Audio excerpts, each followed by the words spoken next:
नमस्कार दोस्तों, आज हम बात करेंगे एक नए शब्द इकोसाइड की।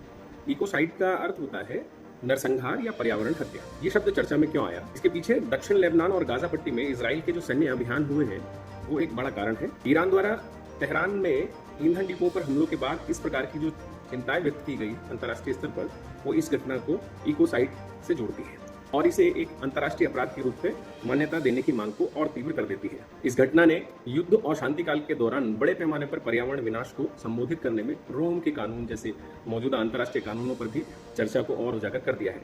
ये कमियां मानव केंद्रित पूर्वाग्रह, अधिकार और कमजोर होते पर्यावरणीय तंत्र के प्रति लोगों की सजगता को प्रदर्शित करती है।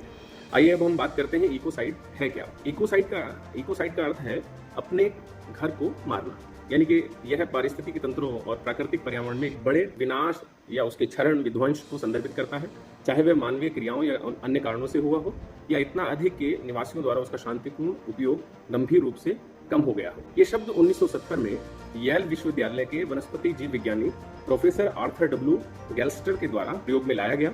उन्होंने इसका उपयोग वियतनाम युद्ध जो 1955 से लेकर 1975 के दौरान अमेरिका सेना के द्वारा एजेंट RS के उपयोग से हुए बड़े पैमाने पर दीर्घकालीन पर्यावरणीय विनाश का वर्णन करने के लिए किया गया था। वर्ष 2021 में स्टॉप इकोसिस्टम इंटरनेशनल द्वारा बुलाए गए विशेषज्ञ पैनल ने एक अनौपचारिक कानूनी परिभाषा प्रस्तुत की, जिसमें अवैध या निरंकुश कार्य जो इस प्रकार के क्रियाकलाप होते हैं उनको पर्यावरण को गंभीर और या तो व्यापक दीर्घकालीन क्षति होने के पर्याप्त संभावनाओं के आधार पर परिभाषित किया गया। हालिया निर्णय MK रणजीत सिंह बनाम भारत संघ 2024 में सर्वोच्च न्यायालय ने औपचारिक रूप से अनुच्छेद 14 समता का अधिकार और अनुच्छेद 21 जीवन का अधिकार के तहत जलवायु परिवर्तन के प्रतिकूल प्रभावों के खिलाफ अधिकार को एक विशिष्ट मौलिक अधिकार के रूप में मान्यता दी है।